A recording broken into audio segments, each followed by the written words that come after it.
Welcome back to the High School Sports Zone. I'm Todd Freed, and we welcome back the guru of the high school hardwood, Jim Hicks of RCS Sports. Great to see you. Looking good as usual. All right, so top of the show, we had the big showdown. Everybody was looking forward to that game. North Shore versus Beaumont United, 8-9 in the state, district rivals. Did it live up to the hype? I mean, yes, it did. Okay. Our packed house was at North Shore High School, and I was in the building as well, Todd. Well, and it was big. Oh, absolutely. But it came down to the wire. And Joshua Cooper from North Shore, he scored his first bucket late in the game. He signed with Angelina, but guess what? However, Beaumont United was just too tough. A sophomore, Terrence Arsenault, with a big three to seal the deal for Beaumont United. And the first time in a long time that North Shore lost a home game, right? No, they hadn't lost at home since February the 8th of 2019. Guess who that was against? Beaumont United. You got it. All right, so they'll be playing again on Valentine's Day. No romance going on there. They love each other. All right.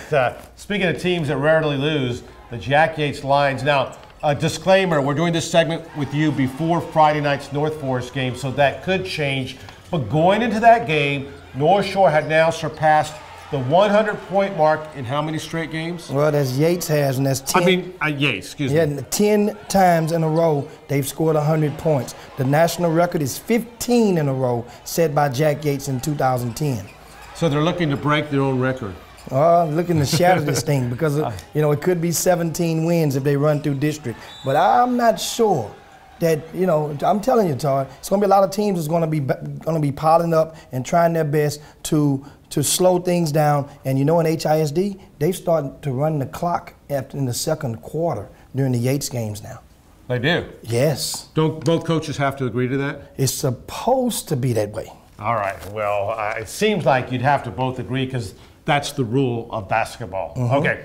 All right. So one of the interesting streaks as well we wanted to mention, you were telling me a little bit earlier, in Class 5A, pretty incredible streak by the Huntsville Hornets. We're all a buzz about that one. What's the deal there? I mean, Class 5A, the playoff this year just got a little bit more interesting because Huntsville has won 39 district games in a row. Wow. I'll say that again, 39. These guys are rolling right now. Not many people are paying attention to the Hornets, but remember, they came a couple of years back. They gave Yates quite a scare in the playoffs. Huntsville is back, and 3 of their top 4 scorers are underclassmen.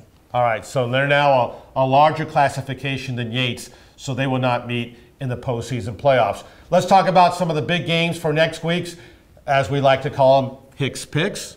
What are some of the ones that stand out as you take a glance? Well, how about Tuesday, January the 28th? The Woodlands will play at Klein. That's a big game right now. Klein is atop that district, and the Woodlands is right there in the hunt. How about Cy-Fair at Jersey Village? Jersey Village entering the weekend. They were the 4th seed in that district, and this team here is really, really doing good things. Coach Childress, I tip my lid to you over at Jersey Village. How about Stafford at Fulshire? Both teams were tied for first going into the weekend, and this is a showdown in the Class 4A ranks. That's Stafford at Fulshire. On Friday, these are 3 games that you guys must see. Pearland at Dawson.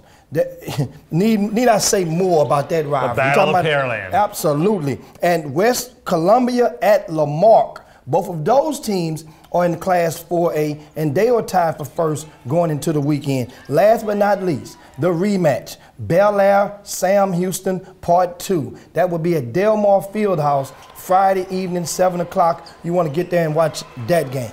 All right, so let's see if there's been any shuffling at all. Let's go with your top 10. You always like to start at 10 and bring it down. Oh, absolutely. Been a little shuffling. Travis, the Tigers are at the number 10 spot. They were 22-5 going to the weekend. Martin Ranch at number 9. Westfield at number 8. How about North Shore? They drop a little bit into the number 7 slot after their home loss to Beaumont United.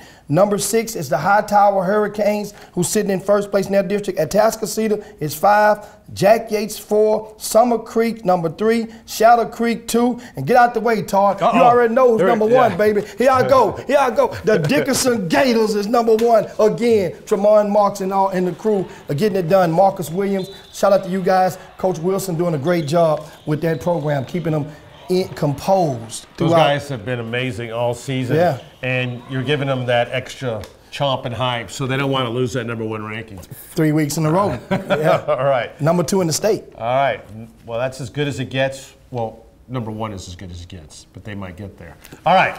Jim, thanks a lot. Appreciate it. Jim Hicks of RCS Sports.